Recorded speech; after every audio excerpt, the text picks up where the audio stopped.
Tu Kurdi? Azi. Tamam hadi bak. Bir şey sormak istiyorum. İsminiz Ali'ydi değil mi? He. Sormak istiyorum ben. Daha önceki videolarınıza da çok denk geldim. Hani galiba hafızsınız. Doğru muyum? Yanlış mı hatırlıyorum? Hafızamın güçlü olduğu doğrudur. Hafıza değil, hafız. Hafızım yani. Ben birçok şeyin hafızıyım. Sadece Kur'an hafızı değil. Tarihi hafızıyım. Doğrudur Tarihi de maşallah ezberliyim. diyelim. Ee, şey, Daha önceki videolarınızda birçok şey gördüğüm için sizi çok hani beğenerek takip ediyordum. Bu sefer bu şekilde görünce bana tuhaf geldi ve sadece şunu sormak istedim. Neden böyle bir şeye karar verdiniz ya da daha önceden böyle bir kararınız vardı ya da böyle bir şeyiniz vardı da neden ortaya çıkarmadınız? Çok sormak istediğim bir soruydu. Eskiden nasıldım ki? Ya sadece Kur'an üzerine daha çok videolar ve Kur'an, insanları daha çok Kur'an ediyordunuz. Müslüman adama anlatılır. Ben Türk İslamcıların Müslüman olmadığını, münafık olduğunu gördüm. Şimdi ben değişmedim. Ben eskiden beri aynıyım. Sadece Türk İslamcı, dindar Türklerin değiştiğini gördüm. Söz konusu Kürt ve Kürdistan olduğunda çok basit bir Kürt meselesini açtığında sözde dindar Türklerin hepsi oluyor Kemalist. Ya tabii burada mesela ben şu an Rize'de yaşıyorum. Benim eşim askeri personel. Ben çok ırkçılık görüyorum ve bu çok beni rahatsız ediyor. Sen Normal nerelisin? ben Malatyalıyım. Ben Türk'a. Sizin Kürtçenizi anlamıyorum. Yarısını anlıyorum, yarısını anlamıyorum. İşte dilimiz farklı birazcık. Bizimki biraz asimile oldu. Boş ver bir şey söyleyecektim. Neyse gerek yok. Anladım. Ya şöyle bir şey, hani ben buraya geldim, normalde asla öyle şeylerle karşılaşmıyordum ama buraya geldim, insanlar beni çok ırkçılıkla karşılaştı ve ben çok şok oldum. Hatta üzerimde Tüm bu ırkçılıklara rağmen siz neden böyle bir hayatı seçtiniz? Hayır, şöyle bir durum var. Ben yaşadığım hayatta memnunum. Onlar bunu yapıyor ve ben çok zoruma Sana bir gidiyor. soru sorabilir miyim? Evet, İsrail ordusunda savaşan Araplar var değil mi? maalesef evet. Filistinlere karşı. Maalesef evet. İsrail devletinin en önemli makam ve mevkilerde de görev alan Araplar var. Doğru mu? Maalesef evet. Ama buna rağmen İsrail Filistinleri sömürüyor, Filistinlere zulmediyor ve Filistinler de onun karşısında savaşıyor. O İsrail ordusundaki Araplar da diyor ki ben hayalimden gayet memnunum, gayet özgür yaşayabiliyorum. Devletin tüm imkanlarından faydalanabiliyorum. Çünkü ben İsrail ordusunda askerlik yapıyorum. Çünkü ben İsrail ordusunda askerlik yapan birisinin karısıyım. Çünkü ben İsrail ordusunda bakan, eğitimciyim, şuyum buyum. Buna karşı Filistinler de diyor ki siz hain oğlu hainsiniz. Siz katillerinizin ve cellatlarınızın delikliğini yapmışsınız dediğinde Filistinler haklı mıdır? Haklı. Buna göre Kürtlerin size bu sözleri söylemesi haklı mı? Hayır, zaten buna asla müsaade etmiyorum. Aksine burada daha çok dilimi konuşabilirim. Ama aynısı siz Kürtlüğünü, benliğini, dilini, kültürünü, vatanını, Kürdü, Kürdistan'ı inkar edip Türk'üz, Türkçüyüz, Türk devletinin varlığını, egemenliğini kabul edip sonra da biz halimizden memnunuz, devletin her türlü imkanından faydalanıyoruz diye buna karşı çıkan Kürtlere ise terörist diyorsunuz. Hayır, ben Buradaki Kürtler de çıkıp size diyor ki özür dilerim, buradaki Kürtler de çıkıp size diyor ki siz hain oğlu hain kendi halkınıza, vatanınıza ihanet ettiniz. Mesela senin kocan Kürdistan'ı kabul ediyor mu? ben dahil kendisi de kabul etmiyor. Peki Kürtlerin vatanı var mıdır? Yani şöyle, benim vatanım, yurdum, bayrağım belli. Tamam. Burada bir Neresi o vatanın? benim Türkiye çizgileri, sınırları Peki belli. bak. Stan ne demek? Stan vatan demek. Kürtlerin vatanı varsa Kürdistan da vardır. Çünkü Stan vatan Bir demek. şey söylemek istiyorum. Müsaade Ben eder misin? doğduğumdan beri ben eder misin? Eğer Kürtlerin bir vatanı varsa Kürdistan da var demektir. Eğer Kürdistan yoksa sen vatansızsın Buket. Bu bir. Hayır. Ya vatanın var diyorsun. Vatan Arapçadır, Kürtçesi Stan. Hayır, ben bunu demek istemiyorum. Ben vatanım, yurdum belli diyorum. Fakat şunu demek Senin vatanın istiyorum. yurdun belli değil. Senin vatanın bir parçası Türk yurdudur. Türktür, bir parçası Arap'tır, bir parçası Fars'tır, bir parçası İran'dır. Nerede belli senin vatanın? Senin vatanın belli olsaydı nasıl Türkler Türkiye'liyiz, Araplar Arabistanlıyız, Tacikler Tacikistanlıyız, Ermeniler Ermenistanlıyız, Yunanlar Yunanistanlıyız, Afganlar Afganistanlıyız dediği gibi sen de ben Kürdistanlıyım derdin. Bir Hayır, tarafın İranlıyım, bir bunu tarafın Iraklıyım, bir tarafın sebebimi Suriyeliyim, bir söyleyebilir tarafın miyim? Türk'üm demezdi. Bunu savunmama sebebimi söyleyebilir miyim? Sebebi yok. Ay lütfen ama herkesin Sebebi kendi yok. sebebi var. Namusunu, şerefini, haysiyetini, onuru. Erdoğan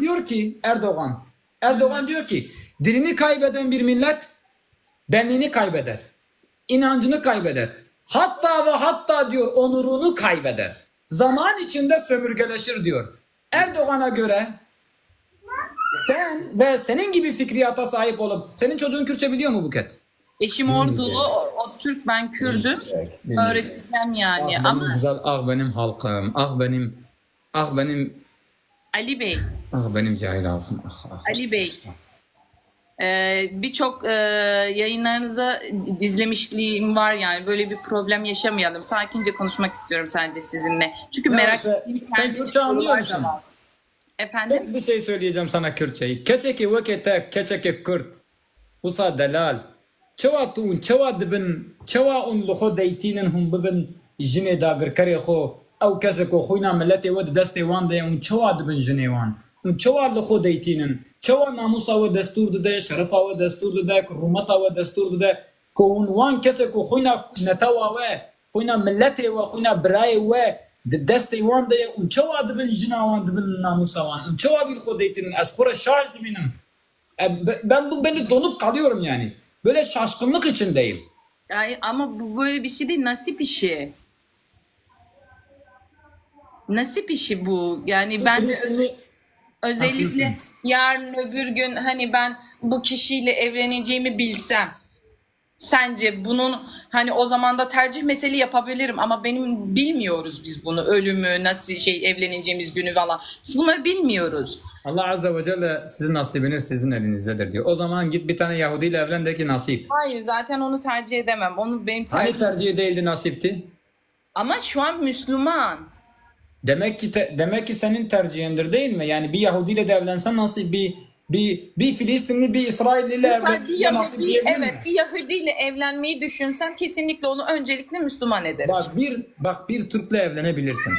Buna bir sorun. Evlenirim, tabii ki Senin evlenirim. eşin zaten Türk değil, bir dakika. Türk, hayır Türk. Laz'dır senin eşin. Hayır, benim eşim Ordulu. Ordu'da Türk ne arar? Ordulu Rum'dur. Hayır, eşim Rum değil. Sadece Trabzon'da biraz var. Başka yok. Allah'tan tarih biliyoruz. Şimdi neyse Rum'dur. Ordu dediğin yerin Türklükle bir alakası. Neyse Türk olsun.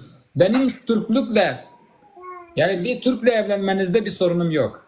Evet. Ben Kürdistan'ı inkar eden, vatanını inkar eden, senin sömürgecin, senin varlığını ve benliğini yok sayan, kimliğini yok sayan, yarın öbür gün çocukların Türk olarak dünyaya geliyor. Çocuğunun anayasada adı Türk diye geçtiğini biliyor musun?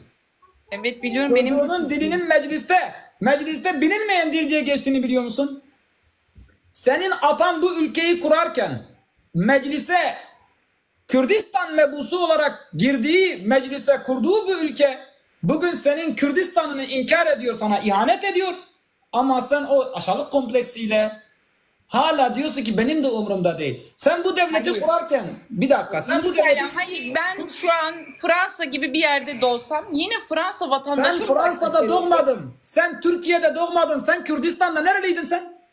Ben Malatyalıyım. Malatya nereli? Neresi Malatya? Malatya 100 yıl önce bu devlet kurulurken Türkiye miydi, Kürdistan mıydı? Bir dakika, Kürdistan'ın tarihini söyler misin? Bir ben merak ediyorum. Çünkü ben doğduğumdan beri Eskiye şu an... gitmeye gerek yok. Türkiye Cumhuriyeti kurulurken Evet. 1921 Büyük Millet Meclisi'ne devletin kuruluş günü Evet. birinci mecliste Kürtler, Kürt bölgelerinden Geçen meclise- dinledim. Bak ilkokul çocuğunu anlatır gibi anlatıyorum. Meclise girerken Türkiye mebusları olarak, Malatya mebusu olarak değil, Kürdistan mebusları olarak girdiler. Kürdistan'ın temsilcileri olarak meclise girip bu devlet böyle kuruldu. Daha sonra Atatürk 1924'te birinci meclisi feshetti. Birinci meclis üyelerinin çoğunu tutuklattı ya da öldürttü ve 1924'te ise o Kürdistan mebuslarının dilini mecliste bilinmeyen dil diye soktu. Kürtler 100 yıldır buna karşı mücadele ediyor. Peki, ben bir şey soracağım. Siz gidin bu hale düşün diye değil. Şimdi gelelim PKK'ya. PKK. Bir dakika şimdi tekrar PKK'dır onun adı. PKK değildir. Terör olarak örgütü görebilirsiniz ama örgütü- adı PKK'dır. Ali'yi terör örgütü görünce Ali'ye alo mu diyeceksiniz? Yok, bir Ala dakika. mı diyeceksiniz? Onun bir adı var. Onun adı PKK. Zalim din, işit din adına Allahu Ekber, Allahu Ekber diye Kürtleri katletti diye ben Allahu Ekber mi demeyi bırakacağım? Şimdi işit din adına zulüm etti diye ben dini mi bırakacağım? PKK bir sonuçtur. Buket. Ama PKK, benim iki tane arkadaşım şehit düştü. senin kocan PKK bir sonuç. Senin kocanın üniformasını 80 darbesinde sonra giyip 80 darbesiyle askeri darbe yapıp bu üniformayla bu ülkeye darbe yapıp sonra Kürt köylerini basıp Kürtleri köylerinden edip Diyarbakır cezaevinde Kürtlere bok yedirtilmenin sonucunda Kürtler silahlanmaya ve dağlara mahkum edilmiş. PKK bir sonuçtur. Sen o sonucu konuşmadan önce bir sebebi konuşalım. Önce bir sebebi konuşalım. Kürtler canı sıkıldı. Hadi dağa çıkalım falan mı dediler? Öyle mi zannediyorsun? Hadi dağa çıkalım. Hadi hep beraber dağa çıkalım mı dediler? Bir ülkeleri yok, bir toprakları yok, olmayan bir şeyi savunuyorlar. Bir bayrakları yok. Yani sizin bayrağınız eğer size aitse o zaman onların bir bayrağı, bir toprağı yok. Bu kez sen Kürtsün değil mi? Evet. Senin bayrağın Türk bayrağı değil mi? Evet. Bu kez adı Türk olan bir şey nasıl senin oluyor? Ya şöyle bir şey. Bak ben burada doğdum, büyüdüm. Ben bunun bayrağın Buket, altında... Buket 20 yıl sonra İsrail Filistin'i işgal ettikten sonra 20 yıl sonra doğan çocuklar biz İsrailiz mi demesi lazım? İsrail bayrağı bizim midir demesi lazım? Hayır, kabul etmemesi gerekiyor. Peki sen neden kabul ediyorsun Buket? Bugün sen doğarken Türkiye'li diye resmi olarak doğdun diye ben Türk'üm mü diyeceksin? Adı Türk olan bir şey nasıl senin oluyor? Çok basit bir soru. İlkokul kaç yaşındasın Buket? Ali Bey bir dakika, eşim... Kaç yaşındasın Buket Hanım? Selamun aleyküm kardeş. Eşine sorsana de ki ben bir Kürdüm adı Türk olan bir şey nasıl benim oluyor? O eşine bir sorsana bir. Selamun aleyküm kardeşim. Sesim geliyor mu? Aleyküm selam kardeşim. Ha, şimdi dediğin noktaya dönelim. Şimdi Osmanlı'da bir sürü millet vardı. Doğru mu? Evet. Iraklısı vardı, Suriyelisi vardı, Filistinlisi vardı vesaire Evet. vesaire. Zaten bir krala yazdığında bütün milletleri sayıyor. İçinde zaten Kürdistan vilayeti diye zaten Evet. geçiyor. Kimse inkar etmiyor zaten. Evet. Bu Güneydoğu'nun olduğu kısımda İran bir kısmı dahil. Zaten bunu kimse inkar etmiyor. Tarihçiler de inkar etmiyor. Doğru muyum? Türkiye Cumhuriyeti Devleti inkar ediyor. Şimdi bunların hepsi Osmanlı'ya bağlı mıydı? Bağlıydı. Şimdi sen diyorsun ki içinde bir Türk olan şeyin içinde nasıl yaşıyorsun? Kimliğini inkar ediyorsun. Doğru mu? Hayır yaşıyorsun değil. Senin olamaz. Adı Yahudi olan bir şey bir Müslümanın olabilir mi? Senin olamaz diye bir şey yok. Bak şimdi ben sana şöyle söyleyeyim. Basit bir soru soruyorum. Adı Hristiyan olan bir şey bir Müslümana olabilir mi? Bir Müslüman adı Hristiyan olan bir şey benimdir diyebilir mi? İyi de Müslümanlıkla onun ne alakası var? Müslümanlıkla ya Hristiyanlık nasıl iki ayrı dinse Kürtlük ile Türklük iki ayrı ulustur, iki ayrı ırktır. Ayrı bir ırkın, Türk ırkının ismi bana ait olamaz çünkü ben Türk değilim. Bu ben düşmanım, bu ben karşıyım, bu ben teröristim anlamına gelmiyor. İngiliz bayrağı da benim değil, adı İngiliz. Ben İngiliz bayrağına düşmanım. Yo, Arap bayrağı da benim değil. Filistin bayrağı da benim değil. Ben Filistin bayrağına düşman mıyım? Çünkü ben Filistin değilim, çünkü ben Arap değilim, ben İngiliz değilim, ben Türk değilim. Senin profilindeki, senin bahsettiğin adına Türk koyduğun bayrak Fatih'in sancağı İslam sancağıdır. Sen İslami bir sembole, üzerindeki hilal sembolüne, yıldız sembolü tamamen İslami sembol olup Türklükle hiçbir alakası olmayan bir bayrağın adına Türk diye koyup Kürtlere dayatıyorsun, kabul etmeyince hain diyorsun. Ayrıca Osmanlı'ya gitmene gerek yok. Bu ülke kurulurken 1921'de ben bu ülkeyi Kürtler ve Türkler olarak kurduğumuzda meclise Kürdistan mebusları olarak girdim. Türkiye'li olarak girmedim. Ben bu devleti kurarken Kürdistanlıydım. 2 sene sonra 1924'te Mustafa Kemal Atatürk birinci meclisi kaldırıp tüm mebuslarını ortadan kaldırdı. Ali Şükrü Paşa'yı ortadan öldürdü. Kürt mebuslarını, Kürdistan mebuslarını sürgün etti. Kazım Karabekir'i cezaevine soktu, öldürttü, yargıladı, idam cezası verdi. Sonra getirdi bir yasa kurdu. Kürt yok, Kürdistan yok, Kürtçe bilinmeyen dili. Hepiniz Türksünüz. Hadi Buket Hanım da gelsin bugün desin ki ben Türk'üm.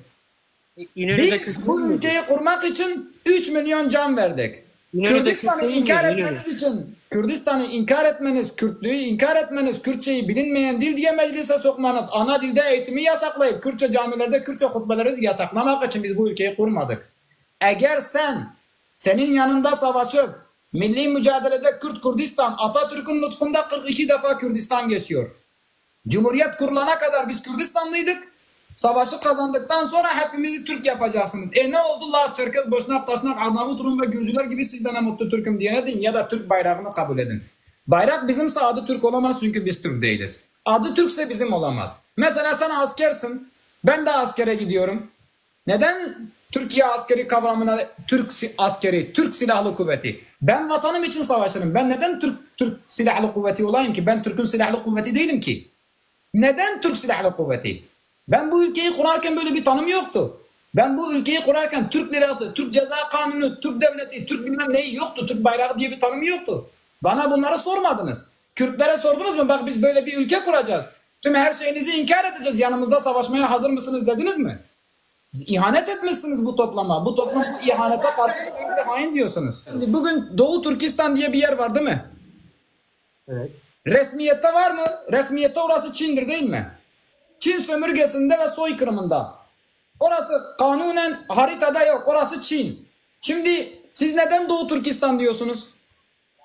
Siz neden oraya Doğu Türkistan diyorsunuz? Çünkü Çin sömürgesinin, Çin'in orayı inkar etmesi Türklerin umrunda değil. Çünkü gerçekten orası Türkistan'dır. Türklerin ana vatanıdır. Türklerin asırlardır yaşadığı yerdir. 100 yıl önce de öyleydi, bugün de öyle. Evet, burada hemfikiriz. Nasıl ki orada haritada olmaması, Doğu Türkistan diye bir yerin resmiyette olmadığı halde Doğu Türkistan diyorsanız, Çin'in ne dediğinin bir önemi yoksa bizim için de orası Kürdistan'dır. Türkiye devletinin ne dediğinin bir önemi yok. Çin Doğu Türkistan'da neyse Türkiye Kürdistan'da odur. Aynı politikaları uyguluyorlar.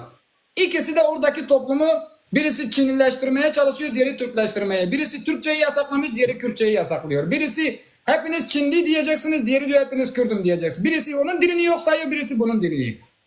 Çin devletinin Türkistan'daki rolüyle Türkiye devleti, Irak ve Suriye devletinin Kürdistan'daki rolü aynıdır. Biz Müslümanız. Biz laik Kemalist bir devletin güdümünde Yahudiler gibi Türk ırkını üst kimlik kabul etmek için bu davada bugüne kadar yani beraber mücadele etmedik. Biz Osmanlı'nın yanında Osmanlı Kürdistan'ı inkar etseydi Osmanlı'ya da katılmazdık. Türkiye Kürdistan'ı inkar etti. Sürekli Osmanlı'dan örnek veriyorsunuz. İşte bak kendin diyorsun. Osmanlı tüm milletlerin varlığını, ulusunu, dilini, benliğini, bayrağını kabul etti. Böyle bir Osmanlı oldu, böyle ümmet oldu. Eğer Osmanlı'da herkesi tek millet yapsaydı Osmanlı 600 yıl hüküm süremezdi. Kürtler de hiçbir millet de Osmanlı'ya itaat etmezdi. İşte Türkiye'de tam böyledir. Biz neden Türkiye'ye karşıyız? Çünkü Türkiye Osmanlı değil. Biz Osmanlı'yla sözleşme yaptık. Biz Osmanlı'yla kardeş olduk. Biz dilimizi, benliğimizi inkar eden Türkiye'yle değiliz. Adı Türk olan hiçbir şey benim değil. Buketim de değil. İstediği kadar benimdir desin. İstediği kadar İsrail ordusunda İsrail bayrağı bizimdir desin Araplar. Ama Filistinlerin bayrağı olmayacak hiçbir zaman. İstediği kadar İsrail bayrağını Filistinlere dayasın. İstedikleri kadar 20 yıl sonra İsrail Filistin'i ele geçirdiğinde çocukları desin ki İsrail bayrağı bizim bayrağımızdır. Ama hiçbir zaman bunun toplumda inançta karşılığı olmayacak. Bu böyledir abicim. Maalesef üzülerek söylüyorum. Evet, sen bir Kürdistanlı kızı almışsın. Haberin olsun. Ben aklı selim insan fıtratına imanı biraz olan bir insan beni anlar. Eğer anlamadıysanız söyleyecek bir şeyim yok. İsmet İnönü de Kürttü. Ha? Hani İsmet İnönü de Kürttü. Hani Kürtleri katletti Onu falan. diyorum işte. Bak İsmet İnönü de Kürttü. Ha Buketa İsmet İnönü. Yani Nasıl az önce Buket'e bu örneği verdim. Bak İsrail ordusunda Araplar var. İnönü diyorum da adam Cumhurbaşkanı olmuş bir şey. İsmet İnönü'ye dediler ki Diyap Ağa da Kürttü. Seyit Rıza'yı öldürdüler, Diyap Ağa'ya saygı gösterdiler. Şeyh Said'i öldürdüler, İsmet İnönü'ye başbakanlık verdiler. Çünkü İsmet İnönü Kürtlüğünü en iyi Kürt, ölü Kürttür diyorsunuz ya. İşte Kürtlüğünü öldürdü, Türk oldu. Tabi Türk olduktan sonra devletin her türlü gönüllü kölelik. Tıpkı şu an İsrail ordusunda Arap olup, Filistinli olup İsrail'in yanında savaşıp diyorlar ki biz özgürüz. Bak İsrail bizi öldürmüyor. Bak biz devletin her türlü imkanından faydalanabiliyoruz. Filistinlere diyorlar ha. Ey Filistinler diyor, niye İsrail'le savaşıyorsunuz diyor. Bak diyor, bizim bayrağımız İsrail bayrağıdır. İsrail bize zulmetmiyor. Biz İsrail ordusunda askerlik yapıyoruz. Komutan oluyoruz, subay oluyoruz, bakan oluyoruz. Bununla, bu Arap'la biz Türklüğü kabul ettik. Kürdistan'ı inkar ettik. Dilimizi, kimliğimizi, benliğimizi, vatanımızı yok saydık. Türkiye'nin her türlü şeyinden faydalanıyoruz. Sen Türkiye'den faydalanmıyorsun. Türkiye senden faydalanıyor. Burada böyle bir çelişki var. Bir Kürt, Kurdistan'ı inkar ettiğinde, benliğini inkar ettiğinde, dilini, kültürünü yok sayıp tamamen ismi, adı Türk olan tüm kavramları üst kimlik olarak kabul ettiğinde o Türkiye'den faydalanmıyor. Türkiye ondan faydalanıyor. O Türkiye'ye vergi ödüyor, Türkiye için askerlik yapıyor, Türkiye için öğretmen oluyor, Türkiye'nin şerefini yüceltiyor. İleride profesör olsa uluslararası Türk diye dünyaya tanıtacak. Uzaya gitse o şeref Türkiye devletine kalacak. Tüm zenginliği, coğrafyasının zenginliği, gazı, gabardaki petrolü, her şey Türkiye'ye kalacak. Ama karşılığında ne olacak? Karşılığında dili Allah'ın camisinde, Allah'ın evinde, hutbelerde yasak olacak. Karşılığında dili Türkiye Meclisi'nde bilinmeyen dil diye geçecek. Karşılığında adı anayasada Türk olacak. Karşılığında 2 kuşak sonra çocukları Türk'üm diyecek. Şimdi kim kimden faydalanıyor? Devlet mi bizden faydalanıyor? Biz mi devletin makam ve mevkilerinden faydalanıyoruz? Mesela sen askersin. Anladığım kadarıyla hareketlere katılmışsın. Kürdistan'ın dağlarını gezmişsin, işte Güneydoğu dediğiniz dağları gezmişsin. O zengin coğrafya, o zengin coğrafyada yaşayan bir toplum daha bu tarihe kadar bölgede işsizlikten İstanbul'a geliyor. Hayvancılığından tut çiftçiliğine kadar. O inkar ve imha politikalarına karşı 100 yıldır bölgede soykırım, savaş, katliam, çatışma bilmem ne, oradaki halk İstanbul'a gurbete işe geliyor. Neden biz buna mecbur muyuz abicim? Bugün orada bir Kürtlerin bir özelliği olsaydı, Kürtler oradaki zenginliğiyle dünyaya para dağıtırlardı. Biz bu sefalete ortak olmak zorunda mıyız? Kardeşçe yaşayacaksak kardeşliğin hukuku vardır ve ilkeleri vardır. Kardeşçe yaşamak Türk olmak değildir. Ümmet Osmanlı gibi kardeş olmaktır. Sen beni anayasada Kürt kabul et. Kürtlerin bölgedeki haklarını ver. Tüm bölgesel haklarını tanı. Coğrafyasını, dilini, kültürünü. Benim çocuğum sabah okula gittiğinde Türkçe ile beraber İngilizceyi değil, Kürtçeyi öğrensin. Benim çocuğum, benim babam köyde Kürtçe vaaz dinlesin. Oradaki tüm milli Kürtlerin bölgesel hakları resmen anayasal olarak tanılsın. Al sana kardeşlik, bölünmeyelim, ayrılmayalım. Ama yok, bunu çok görüyorsanız Kürtlere daha güzel bir çözümümüz var. Azerbaycan gibi kardeş ülke olalım. Eğer derdiniz kardeşlikse bak, Azerbaycan'ın bayrağı ayrı, devleti ayrı, her şeyi ayrıdır, kardeş ülke diyoruz. Bu Azerbaycan kimdir? Hani Osmanlı dediniz ya. Osmanlı Safavi Savaşı'nda Azerbaycanlılar Safavilerin yanında yer almıştı. Kürtler Osmanlı'nın yanında yer aldı. Milli mücadelede Kürtler Türkiye'nin yanında yer aldı.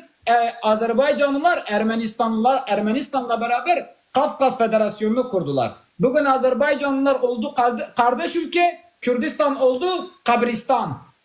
Kürdistan oldu teröristan. Kürdistan oldu terörist.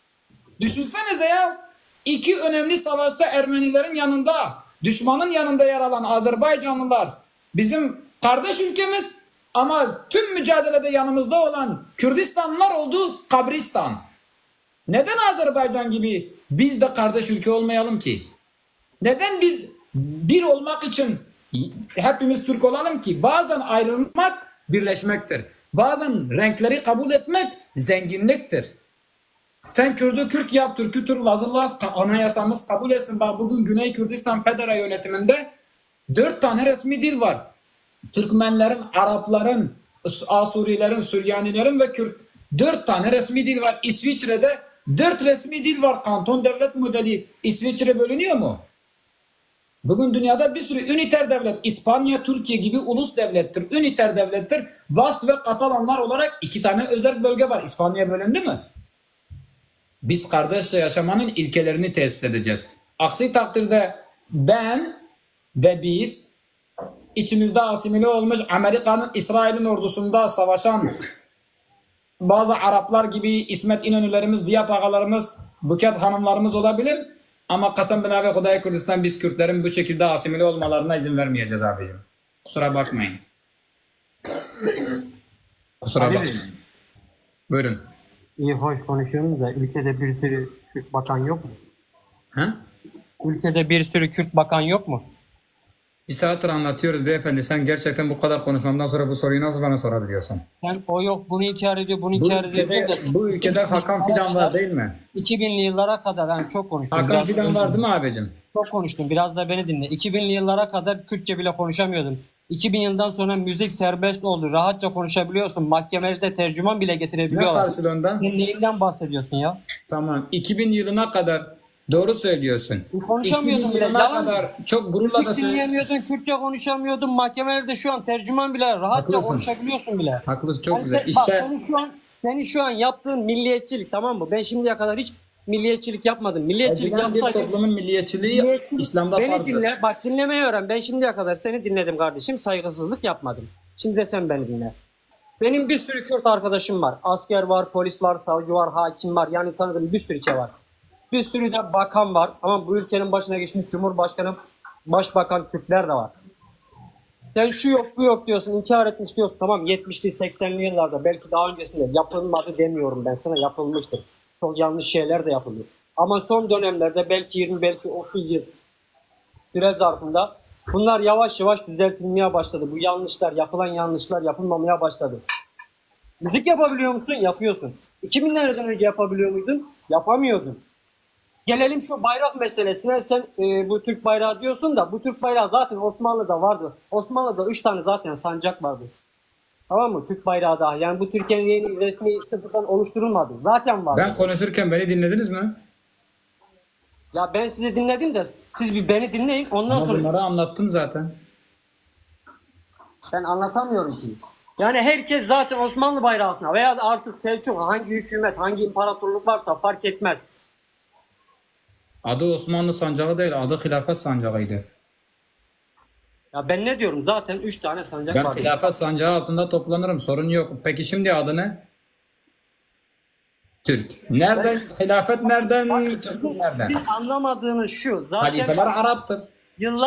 yıllar geçtikçe zaten imparatorluk yıkıldı, devletler kuruldu. Olabilir. Demek ki devletler yıkılıp kurulabiliyor. Öyle o kadar kutsamanın bir anlamı yok. Bir dakika. Kore Cumhuriyeti de önceden tekti. Yani 1945'ten önce tek Kore'ydi. Şimdi ikiye ayrıldı. Çok mu iyi oldu? Birbirine düşman oldu. Güzel mi oldu? Kardeşçe yaşamayı beceremezlerse düşman olacaklar. Beceremezlerse diye bir şey yok. Amerika girdi oraya, ikisini ayırdı. Aynı dili konuşuyor, aynı milletten. Bak, aynı dili konuşuyor, aynı milletten ama birbirine düşmanlar. Anladım. Peki. Bitti mi? Yani benim demek istediğim tamam birbirine düşman olmanın anlamı yok. Evet.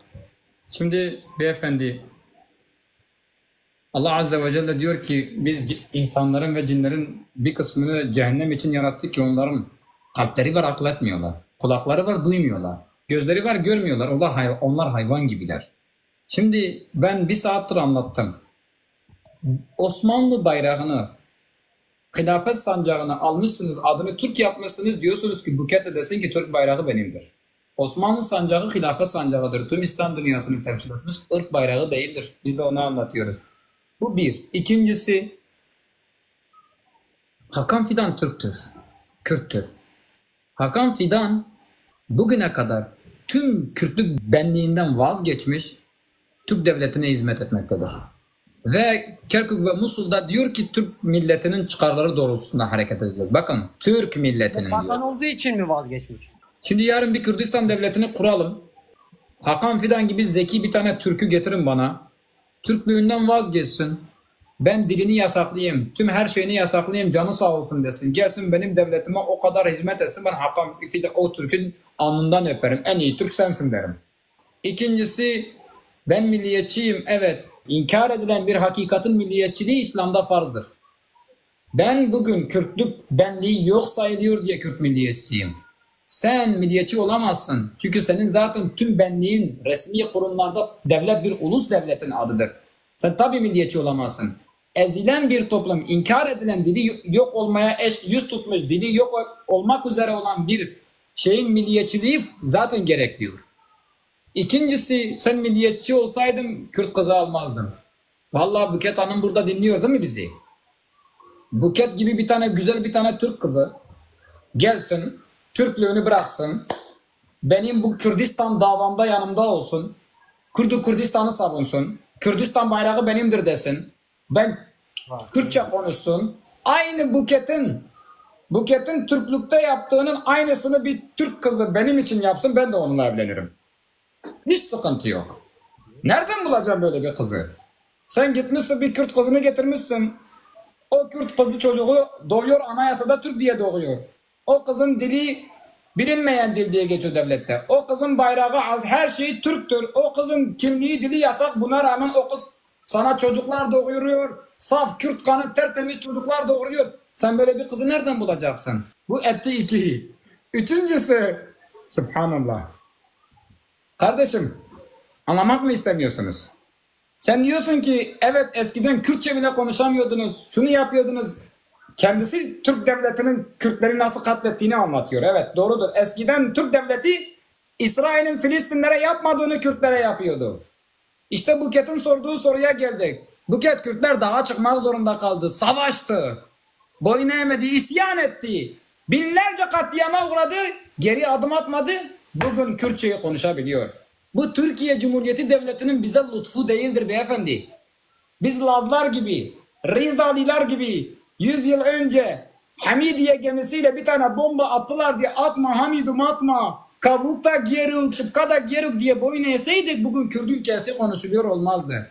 Eğer 100 yılki mücadelede Buket gibi benliğimizden vazgeçseydi bugün Buket Kürdüm diyemezdi. Çok haklısın. Bugün Türkiye'de Kürtlük serbest olmuş. Kürtçe konuşabiliyoruz. Artık Kürtçeyi haykırabiliyoruz. Burada konuşabiliyoruz. Ama bu sizin bize bir lütfunuz değil. Bizim 100 yılda 16 isyan 6 milyon cana karşılık bunları alabildik. Millet bu kadar şeye karşılık devlet kuruyor. Normalde biz şu an Kürdistan'ı kurmalıydık. Millet 6 milyon can vererek imparatorluklar kuruyor. Biz 6 milyon canın karşılığında biraz Kürtçe konuşmayı almışız diye bize bunun nimet mi sayıyorsunuz? Güzel Hayır, abicim. siz şu an- Son hayır, siz olarak, şu an- son Bir dakika. olarak. Abicim, canım abicim, güzel abicim. Vallahi benim Türklere karşı bir kinim, nefretim yok. Halk olarak, bireysel olarak yok. Ancak Kürdistan kavramını inkar eden herkes Kürdistan'da sömürgedir. Kürdistan İslami bir kavramdır. 1000 yıldır kullanılıyor. 1000 yıldır. Kim bu topraklara gelmişse orası Kürdistan'dır. 100 yıl önce de bu ülke kurulurken orası Kürdistan'dır. Benim dilimi yasaklayan, benim benliğimi yok sayan, ben ondan sadece özgürce Kürtçe konuşabileyim diye 6 milyon can vererek bir adım ileriye gidip üstüne onu da bana minnet ederek anlatan hiç kimse benim kardeşim değildir. Ben ne ona kız veririm ne de onunla ümmet kardeşi olurum. Sizin ümmet kardeşlerinize yaptığınızı İsrailler Filistinlere yapmadı. Amerika, İngilizler Kürtlere yapmadı. Bir örnek daha vereceğim, konuya kapatacağım. İngilizler geliyorlar, Şeyh Mahmud Barzanji diyor ki Osmanlı Devleti ile savaşmayı bırakmazsanız ben de sizinle savaşacağım. İngilizlerle savaşıyor. Musul'da İngilizlerle savaşıyor Şeyh Mahmud Barzanji. 100 tane İngiliz askerini öldürüyor. 100 tane. İngilizler geri çekilmek zorunda kalıyor. Daha sonra tekrardan gücünü topluyorlar. Toparlanıyorlar. Şeyh Mahmud Barzanji'nin üzerine yürüp onu esir alıyorlar. Bakın. Sırf Osmanlı için, İslam için, ümmet kardeşliği için, Türkler için İngilizlerle savaşıp 100 tane İngiliz askerini öldüren Şeyh Mahmud Barzanji'yi esir alan İngilizler ne yapıyor biliyor musunuz? Ne yapıyor? Sizce ne yapıyor? Bir anlatın. Şimdi dersiniz ki asıyorlar, işkence çektiriyor. Hayır. Şeyh Mahmud Barzanji'ye güzel bir duş aldırıyorlar. Banyo yaptırıyorlar. Tertemiz elbiseler giydiriyorlar. Hindistan'a sürgün ediyorlar. Yıllar sonra tekrar onu getiriyorlar. Diyorlar ki sana burada bir krallık kuralım. Bir devlet kuralım. Seninle savaşımız yok. Sorunumuz seninle değil, Osmanlı'yladır. Şeyh Mahmud Barzanji yine İngilizlerle savaşıyor. Yine diyor ki Osmanlı bizim hilafettir, nasıl Osmanlı'yla savaşırsınız? Yine boyun eğmiyor. Peki bak İngilizler kafir arkadaşlar. İngilizler kafir. 100 tane İngiliz askeri öldüren, 3 defa İngilizlerle savaşan Şeyh Mahmud Barzanji'yi yakalayan İngilizler Şeyh Mahmud Barzanji'yi güzelce yıkayıp güzel elbiselerle Hindistan'a sürgün ettiler. Türkiye Cumhuriyeti sözde 100 yıl önce cephede savaştığımız Atatürk'ümüz bilmem neyimiz 4 sene sonra bizim haklarımızı gasp edip idam ettiği, yakaladığı Kürt mirlerinin tamamını idam ettiği cenazeleri nerede bilmiyoruz, cenazeleri. Şeyh Said'in cenazesi nerede bilmiyoruz. Seyit Rıza'nın cenazesi nerede bilmiyoruz. Said Nursi'nin cenazesi nerede bilmiyoruz. Şimdi sorarım size. Siz mi İngilizsiniz, İngiliz mi sizsiniz? Şimdi ben sana mı kardeş diyeyim, İngiliz'e mi kardeş diyeyim? Ben 100 askerini öldürdüğüm, sırf senin için karşısında savaştığım İngilizler benim Şeyh Mahmud Berzenci'me yapmadığını, siz Şeyh Mahmud Berzenci'yi astınız, mezar yeri belli değil. Kürt milletine mezar yerinin yerini göstermiyorsunuz, mezarının yerini göstermiyorsunuz. Ha? Bu milleti daha ne kadar aşağılayacaksınız? İngilizler bunu Kürtlere reva görmedi ha. Allah'tan korkmuyorsunuz. Kuldan biraz utanın. Ama bilin ki biz eski Kürtler değiliz. Biz tarihi çok iyi biliyoruz. Biz sizin Müslüman dünyasına ve Kürtlere ihanetinizi de çok iyi biliyoruz. Biz sizin Şark İstihat planlarıyla Malatyalı Kürtleri asimile edip bugün bu hale nasıl getirdiğinizi Şark İstihat planının 14. maddede söylüyor. Biz sizi iskan kanunlarıyla Kürtleri yurdundan sürgün edip İstanbul'a getirip sonra Ali Çeven madem Kürtçülük yapıyorsun İstanbul'da ne işin var ulan git o zaman git bölgene, sanki biz keyfimizden buraya geldik. Biz tarihi çok iyi biliyoruz abicim. Suç sizin değil. Suç sizin değil. Ben size bir şey demiyorum. Siz Türksünüz, doğal olarak Türkiye'yi savunuyorsunuz, benliğinizi savunuyorsunuz. Sizde hiçbir sorun yok. Sorun namusunu yok saydığınız halde, kimliğini yok saydığınız halde, vatanının varlığını yok saydığınız halde size karı koca olan Kürtlerdedir. Sorun sizde değil. Ben size hiçbir şey diyecek hiçbir şeyim yok. Buket Hanım da bir Kürt kızıdır. Ağzımı bozmak istemiyorum. Teşekkür ediyorum katıldığınız için. Yazıklar olsun size. Yazıklar olsun. Sömürgesine bu kadar aşık başka bir millet yok.